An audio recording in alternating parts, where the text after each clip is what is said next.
HRN listeners.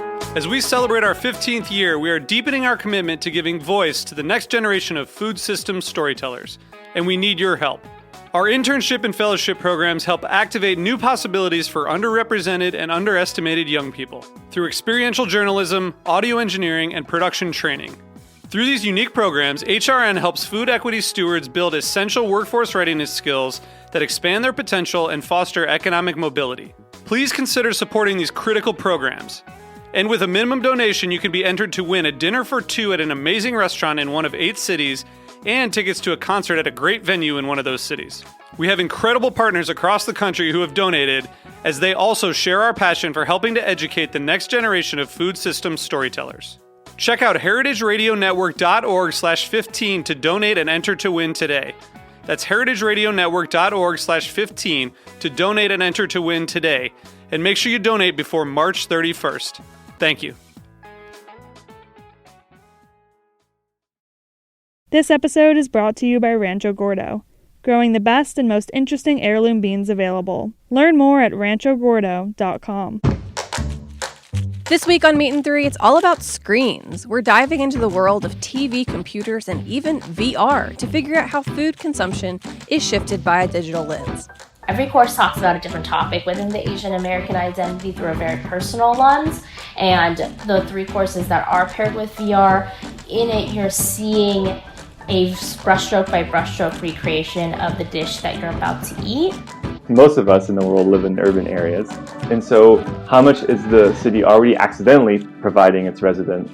And how much more could it provide if we just made it a priority? Tune in to Meat and Three, HRN's weekly food news roundup, wherever you listen to podcasts.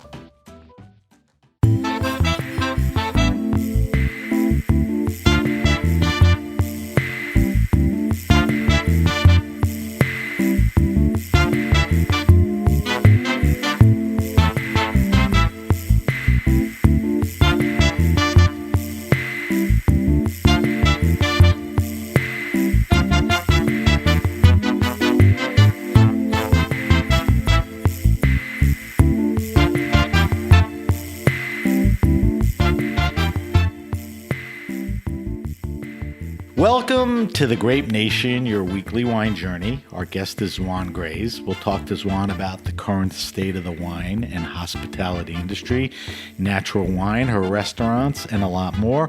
I'm your host, Sam Ben-Ruby. Stay with us for the Grape Nation on the Heritage Radio Network. We bring wine to the people. Houston-born Zwann Grays headed north to work for People magazine in New York City and Miami, eventually morphing to a career in wine, getting her chops at the retail level and at a wine importer in New York. She followed her love for wine into the restaurant biz and worked at Amphora, Bouley, Terroir, and Estella in New York City, to name a few. Zwann Grays is now the wine director at Greg Backstrom's Olmsted and Maison Yaki in Brooklyn, and is a big proponent of the live vibrancy of natural wines. Welcome to the Grape Nation, Zwann. Thank you. Now, we're doing the interview via Zencastr because of COVID-19. Our fun studios at Roberta's Pizza in Bushwick are closed. So, Zwann, where are you currently right now? Brooklyn? Yes, I'm in Brooklyn. I am in a quiet place in the back of Maison Yaki. All right, so you're actually at one of your restaurants. All right, so I want everyone, I don't want to assume everybody knows, anything or everything about you. So I want you to give us a brief background of your journey in life and wine that got you to where you are currently, which is wine director at Olmsted and Maison Yaki. Tell me how you got here quickly. You pretty much summed it up in that intro. But well, no, I want to hear your embellishments. Don't give me that cop out. Okay, so the long story to the intro is basically was working wine retail for extra money, just as it was just kind of suggested to me as something that could be fun. Right. Had a mild interest in it as something that I drank here and there, but never even really drank growing up. My parents still don't drink. So it wasn't really a thing that I would have looked into getting into at the time. But seemed fun, did it for extra money in, as an aside to print media. Right. And then again, for extra money, because retail don't pay that much neither. No. Also had a friend suggest going to be a food runner at Boulé. And I think that really was where I saw Psalms in suits moving around the floor, and the restaurant vibe, the buzziness of service. And it really was kind of charming and enchanting to me. And I kind of think between that restaurant job and retail, I was able to kind of put the two together. And I knew financially that restaurants at the time were paying, much more, especially a place like Boulé. And so I remember telling myself one day, like, I want this. I want to be a som. And that was pretty much a self-affirmation that has manifested into reality. So Boulé was top of the game in those days. So you really got a dose of what the best looked like, right? Yes, it was very much a different world, and a world that I enjoyed. But once I got out of that level of fine dining, I never had any interest to go back, and I never did. But at least you had some exposure to it. I think that's the thing. Once it's on that level, you can kind of chisel away at the rules and then start having a little fun, because it was fun here and there. We found our fun spots, but it was a very serious space to work and to be in, actually. Well, that aside from fine dining, which you're talking about, Boulé was a bit of a maniac too. So I don't know how that played in the whole vibe anyway. His reputation preceded him. He was not in the kitchen at the time. Okay. At that time, it was Cesar Ramirez, who is, brilliant. But at the same time, we experienced things back there where it was just like, you just kind of fall silent at the intensity and the way intensity is expressed.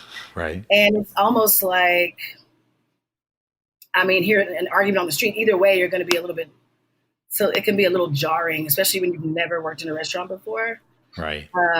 So you just stand there and shut the fuck up, basically. Yeah. Food. So one of the nervous, and then you go have a drink after work and do it again. Yeah. Especially the first job.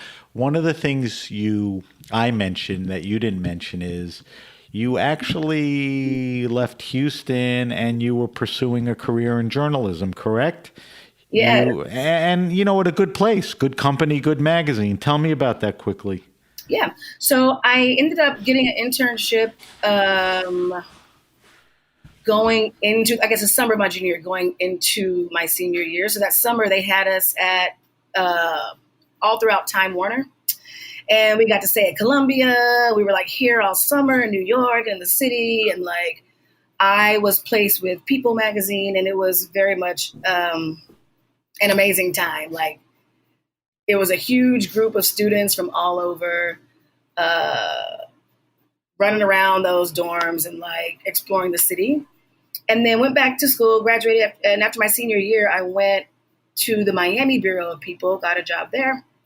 Not an internship, a job, right? An actual job, yes. Right. That's cool. So fresh out of college, going to the parties, living to life was a joy. But then that bureau closed, and I, didn't know what to do. So I knew I was bitten by that New York bug, and I was going to come back. And so I just kind of foolishly thought, I'll come back. They know me up in here. I'm going to get a job at the New York office. And it was cool. They did, but it was like a stringer position. So you can either pitch stories and go cover them if they're approved, or they tell you where to go. But it was very touch and go. Nothing that was like super steady.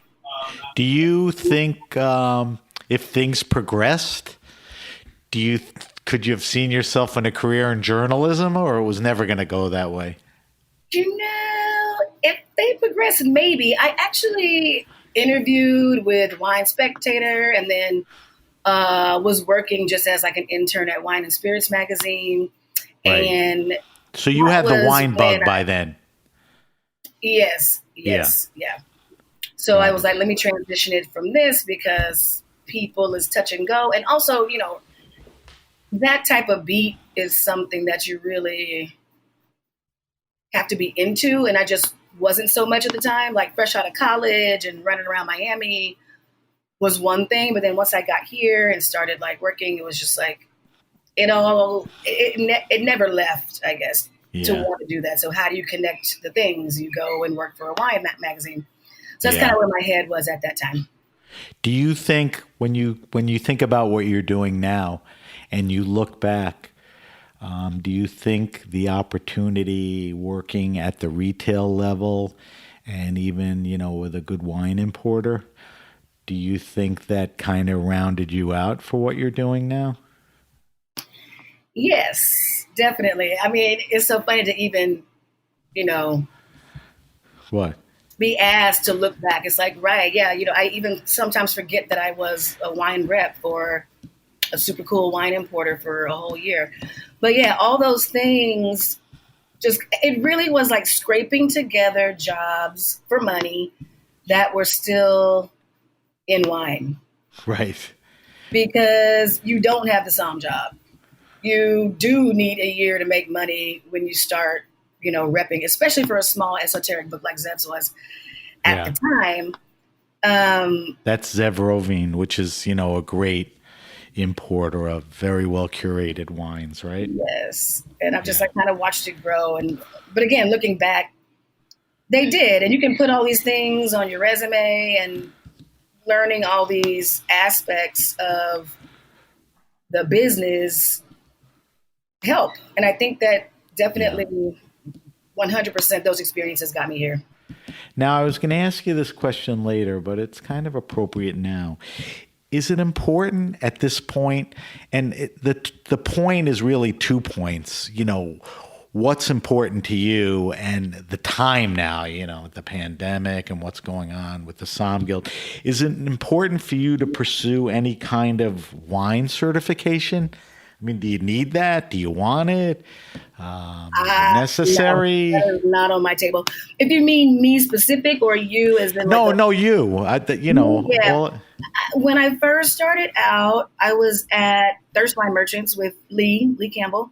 Right. And she and another mentor of mine, Marquita, had both done the 24-week viticulture and vinification course through the American Sommelier Association.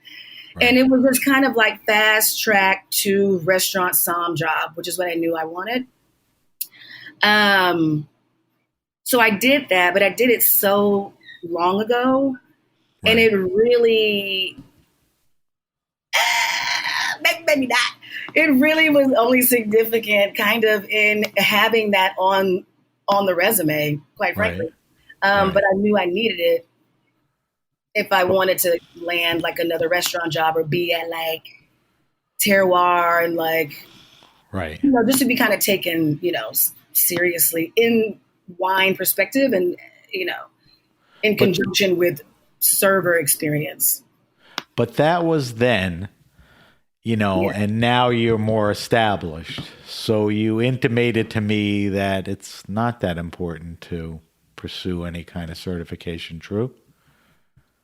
You know what? I think that a foundational space, whatever that looks like, I think it really goes to how you learn.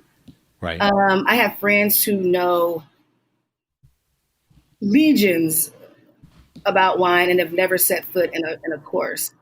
In those spaces where I learned from them, however they were taught, it was maybe drinking, maybe digging in their own free time. Passion, right. You don't have to go to fashion school to know sneakers or love brands right. or follow them. So in that regard, self-education and learning on the job really is what I pull from. But again, if there's a space of where that can help you get a foot in the door, I would say maybe like a shorter week, like an intro. And then some people really enjoy going through the levels. And so I guess it's just kind of you. Yeah. But I do believe that there has to be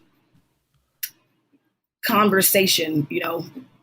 You have to Right. have something to pull from to talk about the topic. Right, but it doesn't have to be, you know, a formal certification program. Or Yeah, anything. And I agree with you because there, information.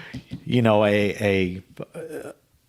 the people out there are just so great. I mean, you know, a guy like Raj Parr, who's been on the show a couple times, you know, has no certification, and he probably has one of the best palates and is one of the most knowledgeable guys, you know. So, Yes. end of discussion, period type thing.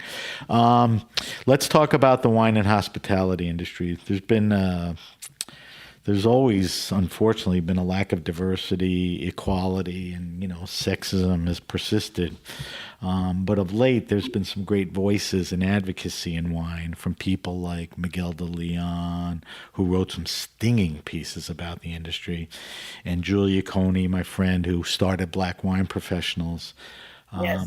I'm just curious, and it's not about Julia or Miguel. Why hasn't this type of activism happened sooner? You know, why weren't these voices sounded or these pieces written? I mean, what do you? I think in the midst of all the shit that was going on, we found a little bit more strength and power in our voices. And I think between going on to news feeds and that also being Instagram, you start to see each other. And I think some voices went to the top, of course. But in that collective space, I really just think, I mean, it was in a very tumultuous way, but things aligned to where it was like, this is fucking enough. Right. I'm going to say something. This industry is reflective of this. How do you have a Black Lives Matter poster up and you have no Black staff? Right. What does your managerial table look like? And I think that's when the call out started coming. And then, I mean, it could have easily happened sooner and should have. But when things come together as they did in that way, in the space of, in the wine business, no really outside distraction. There's no restaurants. There's no restaurant buying. You know, retail might be down a few people. Our interests are now in what's going on in the world. And it's not about talking about that at work. We can now talk about it amongst each other. Right. Across states, across the world, and realize that we're not isolated anymore in our situation. And I think that that's, you know, everything just kind of came to a head in that moment. And, you know, it was just beyond time. And so it happened, and it was a major shift that needed to happen. And I really hope that those changes in those spaces continue to be pushed and acknowledged and thought about as we move forward day to day, and as we continue to hire, and as we continue to, again, as you said, plan trips, whatever it is. You were going to sort of answer my next question, which, you know, what are some of the pivots that we need to make now? And, you know, when you started saying hiring, I mean, it's an awareness, but let's talk about the realistic things, you know, things that could be done, you know, things where people should be active and, you know, allies and all that. I mean, what are the things that come to your mind that are important, that are realistic? Because nothing's going to happen overnight. That's true. I think realistically, we're kind of in a space now, especially in the restaurant space, where there is some hiring, but it's not like this thing. You know, hiring as we know it, you know, we might close in November. We're going to go 25% capacity if some restaurants do that. Right. You know, staff is going to get cut. So it's for me, it's about the networking space You have the whole of Julia Coney's Black Wine Professionals. If something comes up, go to that list, put somebody in touch, make a connection, reach people, be engaged in what they're doing. Say, hey, it doesn't have to necessarily be, I have a job offer for you. It could just be, how are you? How are things at this restaurant?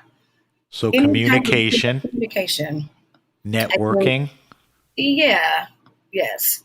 Realistically, I think those are the spaces. And I think even like Miguel did, there was a virtual Burgundy tasting, and they were going to send out Burgundian wines to a bunch of wine professionals.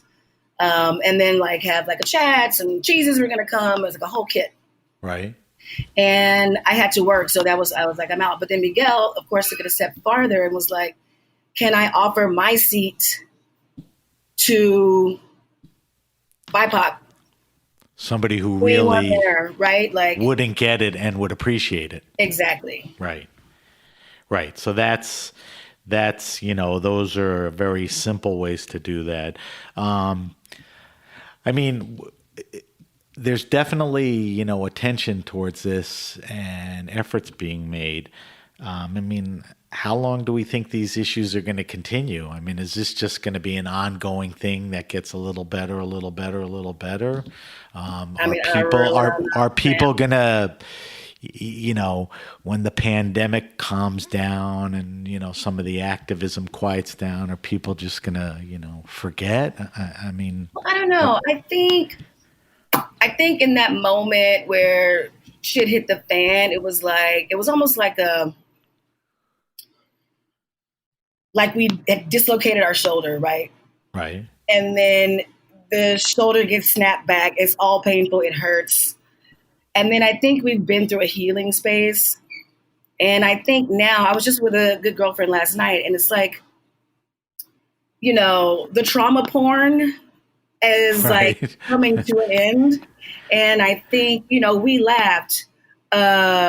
She brought wine over. We drank. We talked about things. And I think that's the narrative now. Like coming out of that, we feel seen, Wine and Spirits, New York Times. And so that's a joyous space for us to be seen, to be heard.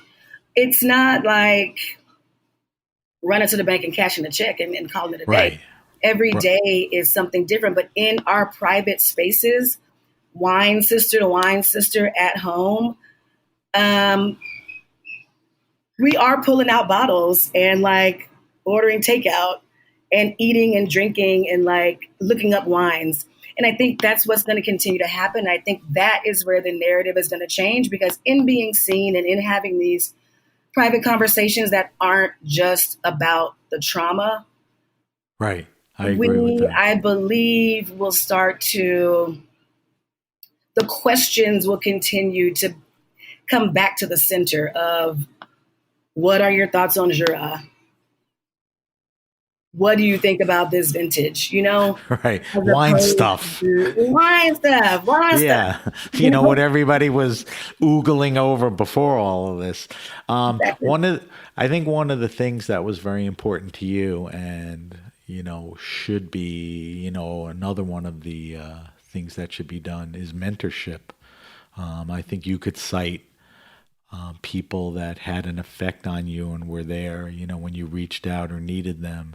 I mean, are you trying to, spread yourself around to other people?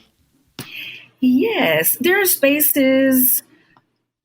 It's mostly kind of in the DM me space of like Instagram, right? Because now we can see each other. Now we know we're out there. Right. And go ahead. Are people DMing more just because it's a good time to do that? I mean, there's, like we said earlier, there's more communication and reaching out. Yeah, and I think that there's a lot of opportunity because people do have their eye on Black wine professionals.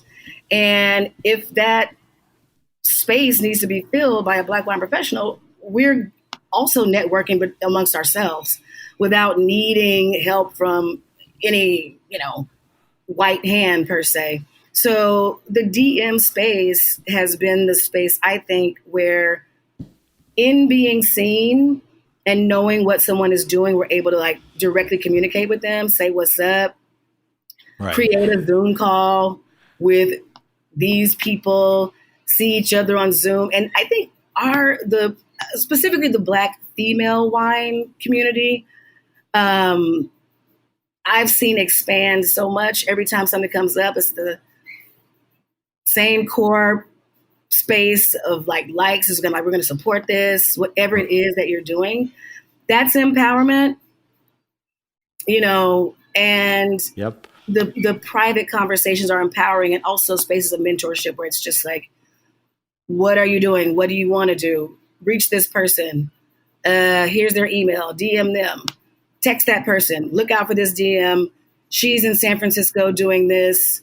She wants to come to Virginia and check out some wines, or whatever that looks like.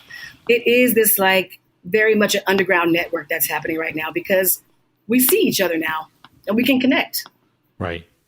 How has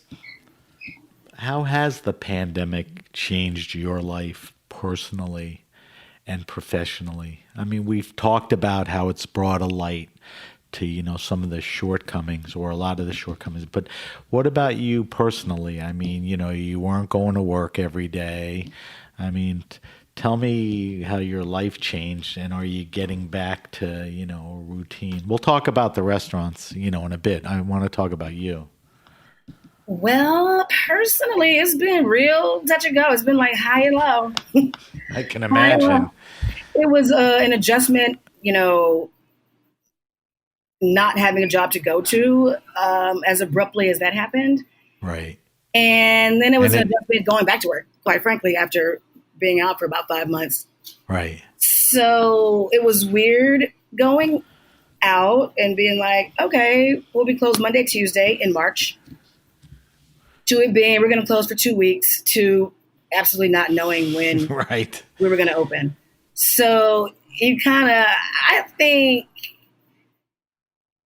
you lean in on that anxiety of like, what's going on here? Right. Never having had experienced anything like that. And then when it was time to come back, it was like, okay, right. Maybe. And then I don't know if this is how my life changed, but it's where I am now, where being in the restaurant space, is something that I won't be doing forever. I'll put it like that. There are some business plans out there because it's grueling. The hours are long. Well, we know that historically, and, we could cite certain things. I mean, a lot of somms become winemakers. They become educators. They go on to do other things. I mean, while you brought that up, I mean, what are the type of things, you'd be eyeballing in the future? Have you thought about anything specific or not yet? As specific as I can, you think about retail shops being the move and like partnering with someone to open up a shop. Right. That's going to be somewhat safe. Dustin Wilson left the floor of 11 Madison and opened Verve Wine, which is a terrific place. Yeah. It's more than a wine shop. It's sort of a community. And the quality of life. You have a little bit more freedom of time in your space. Well, don't get crazy, Zwann. Retail isn't that much better than restaurants. But I guess restaurants are so tough. If you say so, I believe you. Listen, Sam, I ain't gonna lie to you. That's right. It really is about, and I mean, that's the thing. When I was in retail, I did find it a bit boring, but retail stores now can, like you said, become community spaces and like. I agree. And that's where they've been going, which is a nice thing. And I think that's probably why that's on your radar, because it's a nice thing to be part of or own or work at or, sort of influence the industry and the community. Yeah. Zwann, we got to take a quick break. When we come back, We're talking to Zwann Grace from Olmsted and Maison-Yaki. She's the wine director. When we come back, I want to talk to you about the restaurants. I want to talk to you about some wines and a few other things. And then, of course, I will subject you to my wine list. You're listening to The Grape Nation. I'm Sam Ben-Ruby. We'll be right back.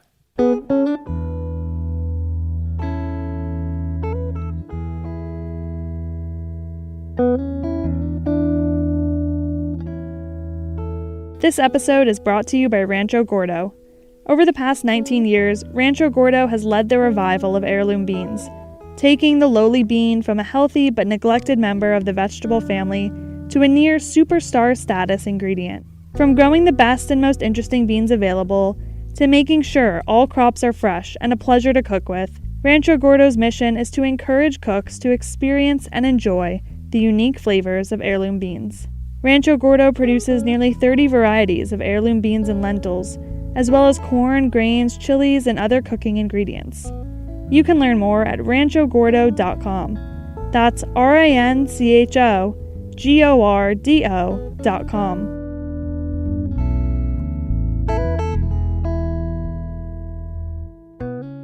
All right, we're back. We're back with my guest, Zwann Grace. Zwann is the wine director at, I wouldn't use the word buzzy because that doesn't fit, but very like a terrific place in all senses, and we're going to talk about that, which is Olmsted, and then the people at Olmsted opened Maison-Yaki. All right, so let's talk about Olmsted and Maison-Yaki, but you can't talk about the restaurants without talking about Greg Backstrom, the chef owner, who's sort of brilliant in a lot of ways. Do you agree? Yes. So tell me a little about him. I mean, this is the guy where he owns the place, he cooks, everything trickles down from him. Tell me a little about Greg as far as your experiences. I think it all comes from a very almost like youthful, energetic space, and a very youthful and creative mind. He's been through all of any type of like fine dining regiment that you can possibly go through, from Alinea, Per Se, Blue Hill Stone Barns. Pretty good places. So, yeah, it's like, really, that is the training for what he's trying to do. But he's doing not the opposite of it, but he's doing very different than Alinea and even Blue Hill, certainly Per Se. Yeah, I think it's kind of just like as you do in wine sometimes. Like you can work at these fancy places and drink expensive, classic, vintage wine. But then at some point, you're going to want to maybe have a little more fun with it or taste something new. So then at that point, you can kind of put your own twist on it. I say that more so in comparison to a wine list.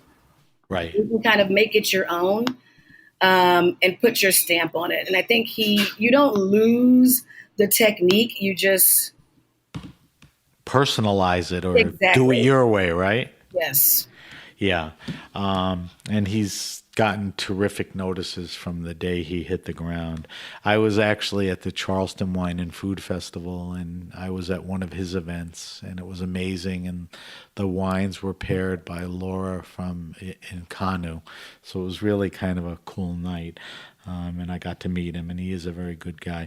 All right, so you've developed a wine program at Olmsted, and it's fair to say with a lean towards natural wine, small producers, interesting wines, right? Yes. So break down, we're really talking sort of pre-pandemic, because everything got crazy since then. Break down the list for me, and tell me what you did, what's on it. And then, let's talk about Maison-Yaki for, a minute too. But you get to Olmsted and, what do you want to do? What can you do? What did you do? Well, when I got here, Max had been kind of wanting me to come on board. They were doing a very short list, 60 wines under $60.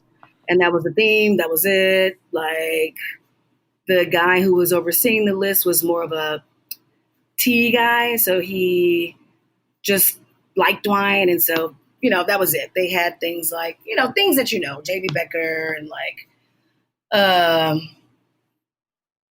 Peter Lauer, things that are good, of course. And, I kept some of those on the Lauer for sure.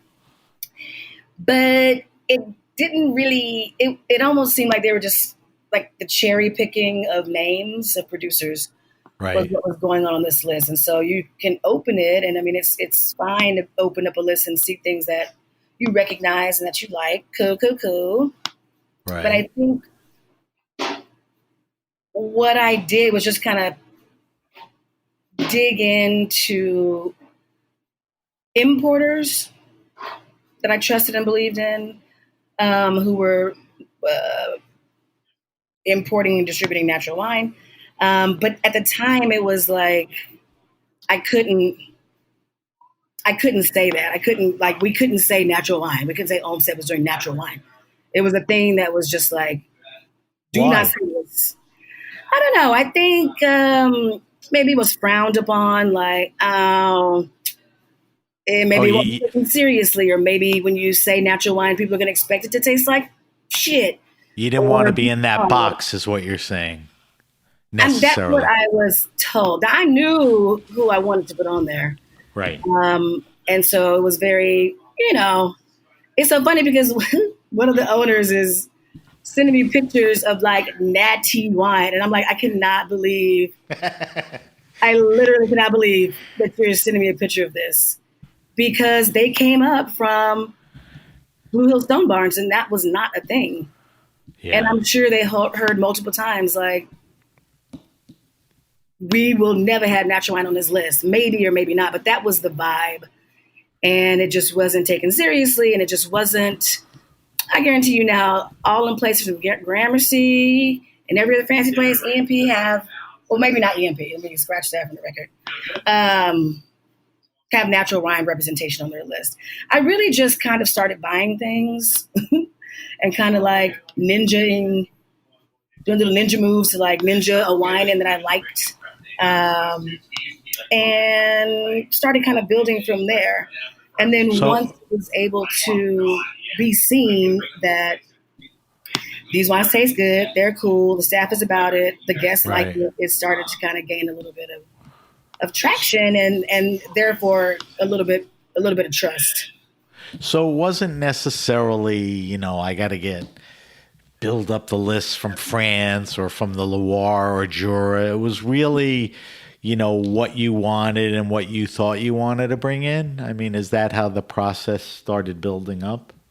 Yes, it started with wines that I had worked with and that I had loved through the years. At the safe space. And then from there, it really was tasting with Fifi, tasting with Camille, tasting with Zev, people who were kind of like pioneering that and had been doing it. And so therefore they kind of know where they've been and how the winemakers have grown, how the wines have gotten cleaner, how the winemakers have a better understanding of their land, of their turning over their land to biodynamic practices. Because that's the thing. It was just like, we're all kind of learning here.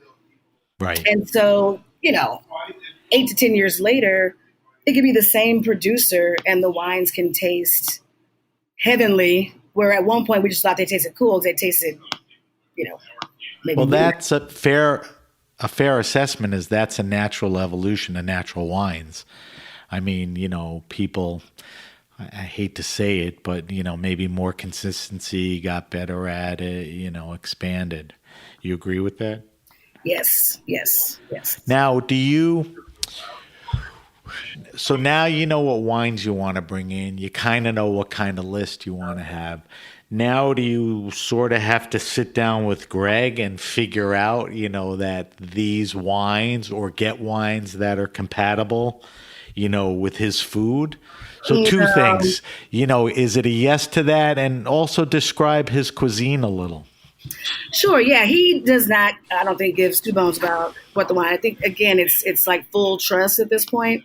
But I mean, But now it's up to you to, to sort of have a compatible list. So it falls back on you. yeah, so I mean, I taste the food more than he tastes the wine. The wine. Okay. So I know what it tastes like. That being said, it's changed now completely, where it was more of like, kind of like thought out, fun, visually stimulating and tasty small plates, which was the thing. It's now, outdoor dining, so it's kind of designed to be shareable. So Right. it's a little bit more like barbecue picnic food. And Right. at that point, you can just have a bunch of fun because it's not even about even trying to pair, really. People want to not spend so much money. We can have a little bit of fun there and like inexpensive things that you can just chug, Right. or drink, or I mean, maybe get into the glass a little bit, but not really as much the point as maybe it was when we were doing indoor dining and the menu was changing seasonally and all Right. that. But it's still it's still fun to eat, and a hodgepodge of cultures on the plate. Yeah, that's for sure. I'm always curious when I get to talk to people like you, currently what wines, winemakers, regions, what's on your radar right now? I don't know if that's a tough question in light of what's been going on, because maybe you haven't seen as many importers and there's been zero portfolio tastings. But that being said, I mean, does anything interest you right now? Yeah, it's not really a region, but it is Fifi, who, again, I don't even know if he's a mentor. He was just like, I mean, I said it in this newsletter, but thinking about him, he was the first person I called on my first wine list at the Turtle, which is now closed. And he was the first person I called at Olmsted when I had like full control of a list, because again, I knew I could trust him and what he was doing. So Fifi, 6 foot French black man toting Right. natural wine in his Crocs and his like motorcycle. And he would like pull these wines out, and it's like he had just come from there. So he's telling stories about what they were doing, like the nonsense they were getting into in France. And then in between those stories, he pours the wine. And it's not even really about breaking the wine down and like pH levels or drainage or anything like that. Not nerdy. It was not nerdy. We actually were just kind of listening and sharing stories while being in these tasting appointments. Okay, long story short, he has done it all, right? He had the Tin Bells. He had Passage de la Flore, which is now Vanderbilt Wine Merchants, a little small, very focused, again, kind of natural leaning wine shop. Right. He had these imports, right? So he's done all these things in the wine business. So now he just released a rosé with Claude de Grillon out of the Languedoc. And it's called Babushka after his daughter, which is the nickname that he calls her. And when I tasted it, it was like Fifi had just walked in the room with like his bag of bottles. It is, I don't know if you want to hear all like the tasting notes, but Babushka from Fifi with Claude de Grillon is like one of the most joyful rosés I've had. And it will kind of go in the fall because it's definitely has some body and some weight. It's not very Provençal at all. We think about the south of France on the Languedoc side. A lot more body, but it's just cheerful. It's cheerful, natty wine. Tell me the name again. We may have to spell it out because I want to make sure people. Babushka, B-A. Right, but Babushka, Babushka. That's the name of the wine, and the winery is. It's Fifi in collaboration with Le Clos de Grillon. LECLOSDE.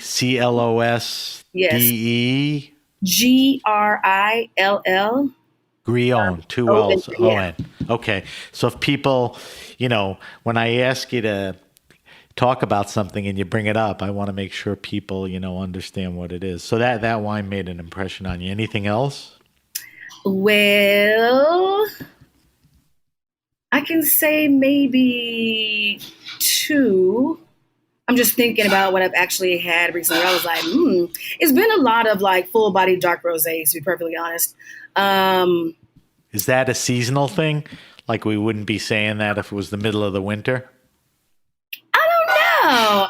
Yeah, because Zwann, tell people they could drink rosé in the fall and in the winter, please. You can drink it in the fall, the winter. There you go. You heard it from Zwann. Okay. It is always good. It's also like a go-to for me. I'm a big bubbles head. I can drink sparkling wine any type of way, any type of day, any time of day. So that's my somewhat go-to. But that being said, there's just off the cuff, a young woman, Meredith Bell, out of Willamette, who has a winery called Statera. And spell that for me. Statera. Got it. Out of Willamette. And when we think about, she's super young, but super focused on farming. And I think that, I tasted the wines and I was like, okay, some Willamette Chardonnay, cool. She was in town, a good friend, Jade Marley, is also my indie rep who distributes those wines. But she was like, you gotta meet Meredith. So I was like, okay, cool, let's do it. Let's put it down. Her Chardonnays were some of the most exquisite Chardonnays. And I almost hate to like compare because I never want to be like who someone sounds like and they can't sound like themselves. But vocally, people like a new singer comes out and you have to like compare them to a singer that's come before. That said, very much rivaling some of the best Burgundies I've had with cleanliness and precision. The Johann Vineyard is like Demeter certified biodynamic and just completely, I don't want to get too geeky, racy and kind of like nervy in the center and like really pretty fruit. Again, for her to be young and to be, again, Demeter certified biodynamic for whatever that means, but it means something to me. And what is it? Is it available at the restaurant? It is. Yes. Okay. It's actually on the shelf right now at the Trading Post.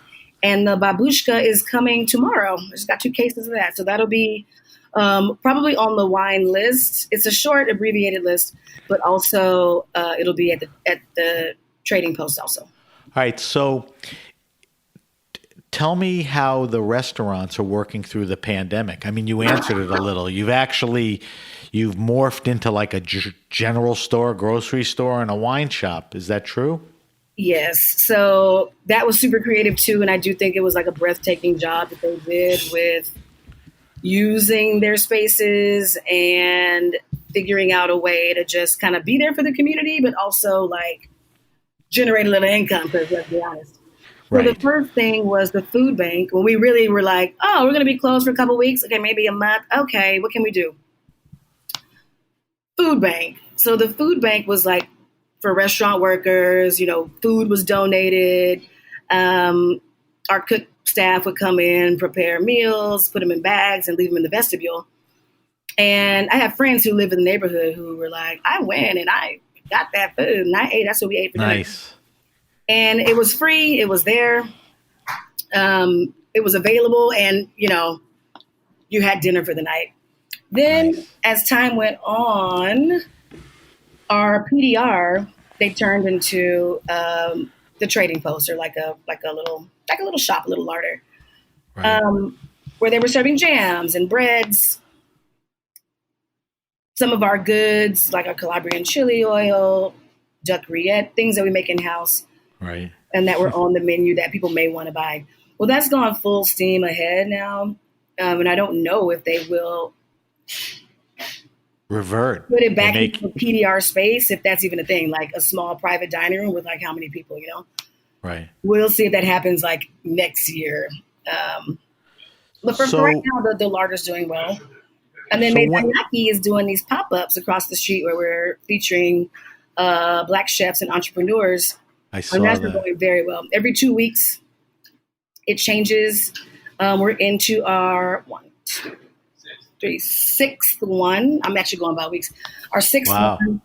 And they've been great. And so every 2 weeks, we switch it over, that's creative. Another can of worms. But we're here now, actually, with the new chef. They do a photo shoot. Clay Williams, an amazing photographer, food photographer who's worked not just for the New York Times, but has set up Black food folks on Instagram as a way for Black food professionals to connect, is just, an icon. He does the photography, so they have press, they have images, and they have a kitchen that they can use for 2 weeks to like pump out food in like a pop-up scenario, which has been... It's a great idea. Which has been super great, yes. When do you have any feel or sense or hope? I mean, there's going to be a new normal, and I have no idea what it is, but do you think that's coming? When do you think that's going to happen? I mean, what happens with all this outdoor dining when it gets cold out? I mean, when do things get back to, something that resembles the past? I think the jury's out on that. I think there are people Me too. very much in the restaurant ownership space, and I completely understand this, that are like, oh, we can go into indoor dining like in a few months, word is out. Yay, this is a great thing. And then meanwhile, maybe some staff is like, I mean, is it like, what does that look like?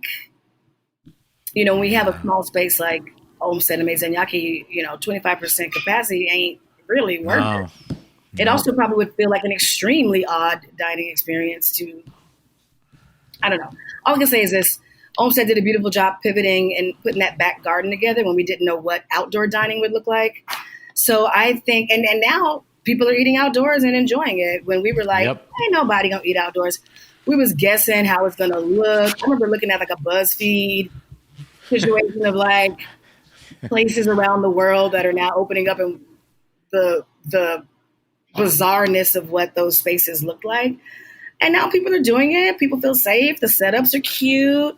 Yeah, so I guess everything will just progress the way, they're going to go. I mean, it's hard to say, like I said, the weather's going to change. People have large spaces, small spaces. Who knows? All right, Zwann, I told you I wouldn't let you get out of here without doing my wine list. We have about 10 minutes left. Okay. Before that, let me just say, we were talking about like maybe a wine shop, but in the meantime, I don't have a lease or keys.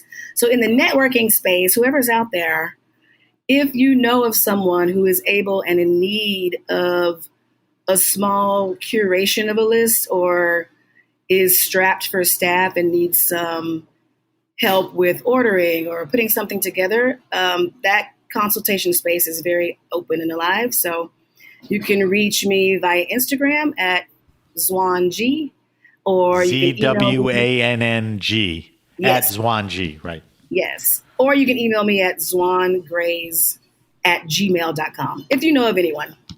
GRAYS, everybody, not EYS. Yeah. All right, I'm glad you brought that up, and I hope people hear that and there's some reaction to that. All right, wine list. First question. We may have answered it a little before, but the question is, what are you drinking now? What's in the fridge? What are you tasting? Not this second, but, of course it falls into seasonality.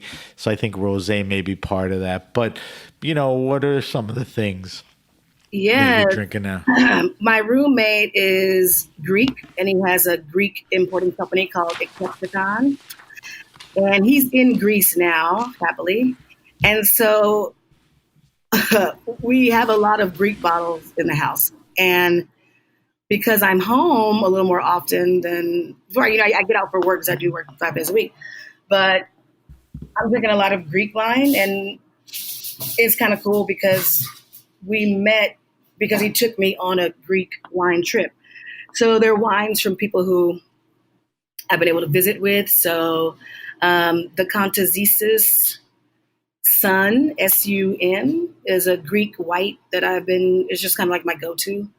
Okay. What's it called? Kantazisis? Yes. Kontozisis?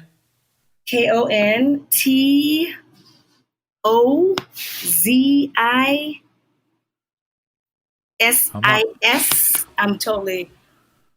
I'll double check it, but I have the direction now because I post all your answers.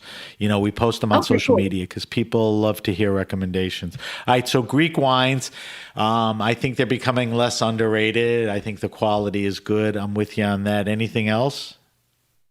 Again, a lot of full-bodied rosé. La Maresca, okay. I just opened up last night. And I want everyone to understand the words full-bodied. Don't think of rosé as Hampton's water only. It's very versatile. So full La Maresca, which is a nice, full-bodied. Anything else? Honestly, any pet net I can get my hands on because I'm with you on that too. All right. Next question. Does Zwann Grays have a favorite wine and food pairing? Is there not you eat every night or every week, every month, but something that's just, that's good wine, good food together?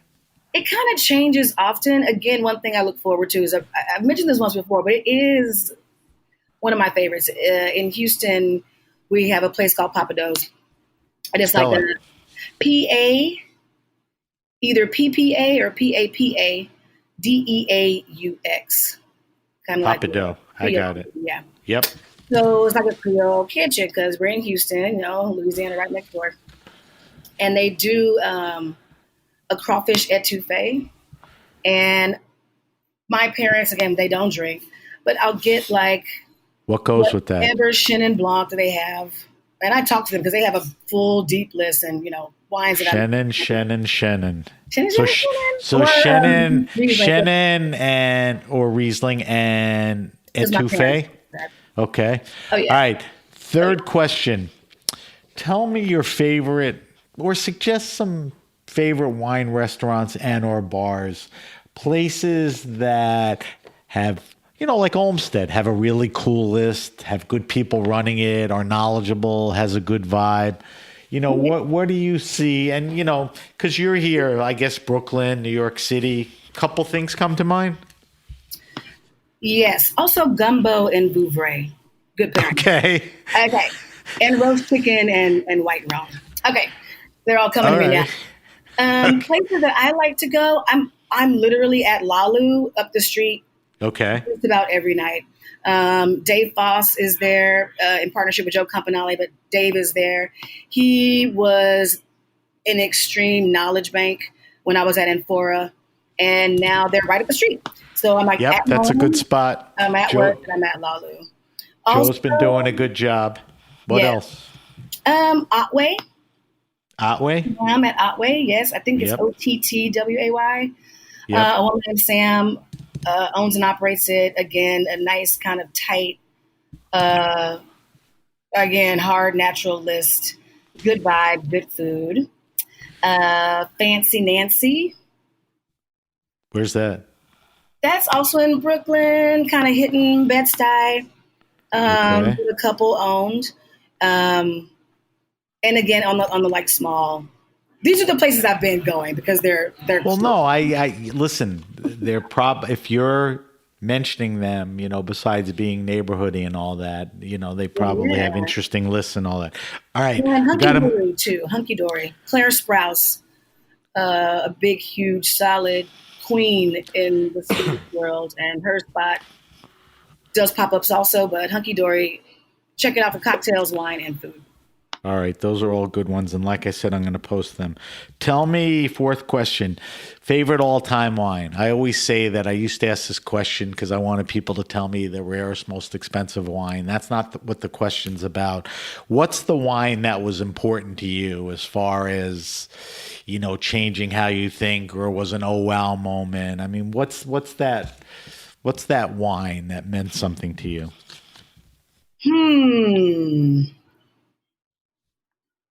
Could be more than one if it has to be. I think Pierre Gagnon. Rome was one that I was like, okay, this is actually exquisite, tailored, clean. The St. Joseph's? Yes. I am so in that ballpark with you. Those are some of my favorite wines. I'll never forget that. And then also, like the other end of the spectrum, maybe the wines from Tissot, the whites. Some of the Mac Bens are also just extremely breathtaking. Now, is that Stéphane Tissot? Is that what? Yes. Okay, so Tissot and Gonan. Yes. Those are good answers. Those are wines throughout time, your career, your interests that you remember are important. Yes. And you love. Okay. All right. Last question, and you should be able to handle this very well. Because you are in a sense in retail now and you're a restaurant person and a sommelier. Recommend to me the best wine around $15-20. Recommend a red or a white. And I ask you that because my kids are in their 20s. I always say they can't bring shitty supermarket wine to a party or a dinner, and they don't have the $40, to bring that bottle. So they want to wow at about 15, 18, 20, 22. Give me a red, give me a white. You could do category, you could do specific maker, whatever. Okay, so for the white, I'm going to go, which is, I always go to it, the Julie Benot Picpoul de Penay. Inexpensive. Who's the winemaker? Julie Benot. Spell the last name. Benau. Benau. Benot. I got it. So the Julie Benot Picpoul. Yes. A That's red. the white. Give me a red. Red. A little harder, right? A little harder. I'm thinking, but nothing's happening. I know nothing's happening. Red wine was not my go-to. Even when I get samples of red wine and I take them home, they're still full. So I'm blanking on a 15. All right, I'm going to answer that for you because I think any pet nat that uses any kind of red grape will accept, okay? Because you could probably get in that category. All right, good job on that, Zwann. As I mentioned, I will post your answers and any of the other wines we mentioned. We got to wrap up the show. I told you to go pretty quickly. Let me do a quick show wrap, and then I want to get some info from you. If you have a question, suggestion, wine happening, or event, hit me up at sam@thegrapenation.com. That's sam@thegrapenation.com. Subscribe to the Grape Nation podcast on iTunes, Stitcher, Spotify, or wherever you get your pods. Follow us on Facebook at The Grape Nation. On Instagram, we're at SBenRuby, and on Twitter, we're at BenRuby. But you could use the hashtag The Grape Nation on both. As I mentioned, we'll post Zwann's wine list on our social media sites. Zwann, if we want to find you and we want to find more about the restaurants on social or internet, where do we go? For me, it's at Zwann G. That's Instagram? That's Instagram. Okay. Yeah. You can follow Maison Yaki. Right. Olmsted. Olmsted is Olmsted, not EAD. No. And Maison Yaki's Maison, Maison, Yaki, Yaki. They both have social sites on Facebook and Instagram. Yes. You could Google them and all. And Greg Backstrom, too, BAX. He's a terrific guy. All right. We got to wrap it up, Zwann. It was a lot of fun. Thank you to our guest, Zwann Gray, from the wine director at Olmsted and Maison Yaki in Brooklyn. I want to thank our engineer, Amanda, and everyone at the Heritage Radio Network. I'm Sam Ben Ruby, and you've been listening to The Grape Nation.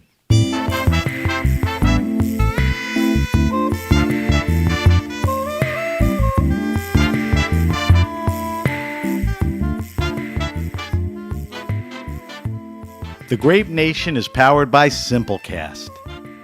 Thanks for listening to Heritage Radio Network, food radio supported by you. For our freshest content, subscribe to our newsletter. Enter your email at the bottom of our website, heritageradionetwork.org. Connect with us on Instagram and Twitter at heritage_radio. You can also find us at facebook.com/Heritage Radio Network. Heritage Radio Network is a nonprofit organization driving conversations to make the world a better, fairer, more delicious place. And we couldn't do it without support from listeners like you. Want to be part of the food world's most innovative community? Subscribe to the shows you like, tell your friends, and please join the HRN family by becoming a member. Just click on the beating heart at the top right of our homepage. And thanks for listening.